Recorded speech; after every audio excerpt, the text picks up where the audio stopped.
Essex skittled for 96 as Borthwick Ton piles on the pain. After first round draws with a culmination of 4 days' work for both of these sides, champions Essex then hosted Durham, looking to stamp some authority on their title defence with a first win of the season. But they'd be forced to do so without Nick Brown. Out early, third ball to Chris Rushworth, first strike to the visitors. The start didn't get much better though. Captain and last week's double 100 hero Tom Wesley was removed for just 4. And then Alistair Cook followed, pinned to the crease, out LBW for 6. The carnage continued with 2 in 1 cast over. Walter went first, and then Tendescata joined him back in the hutch, just 3 balls later. He got his body out of the way, but forgot to take the bat with him. The home side went past 50, with Dan Lawrence still at the crease, playing some distinctive shots. And at the other end, Adam Wheater was playing some of his own, never mind the score, and that would take Essex to 74 for 5 at lunch. Durham were back at it after the break though.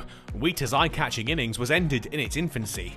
And then Dan Lawrence, Essex's leading light thus far, fell to Salisbury, the hosts now relying on their bowlers to breach 3 figures. Harmer fiddled with one outside his off stump to depart for a duck. Rain temporarily spared further Essex embarrassment, and then Allison was the next man to go at the hands of Rushworth. The innings was brought to an end less than 3 overs later. A short one did the trick for Cast. Essex all out for 96.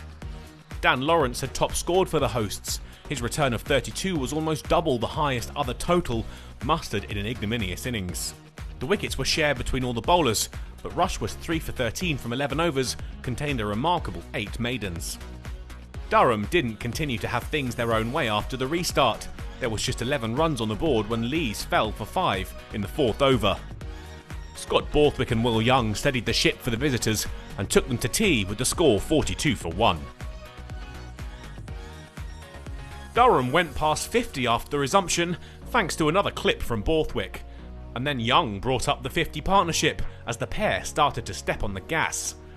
Borthwick would go to an excellent 50 from just 64 balls, with boundaries all around the ground against this quality attack.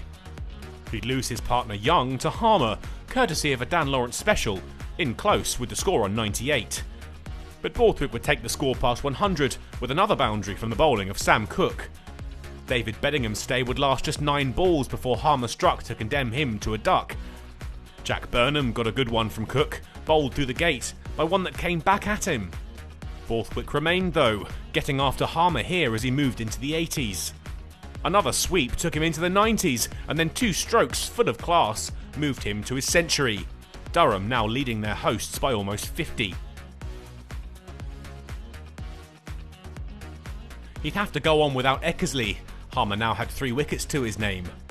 It was Essex's turn to enjoy themselves. Lawrence found a way through Borthwick to remove the skipper, and followed it in the next ball by removing Cast for a duck. The champions back in it.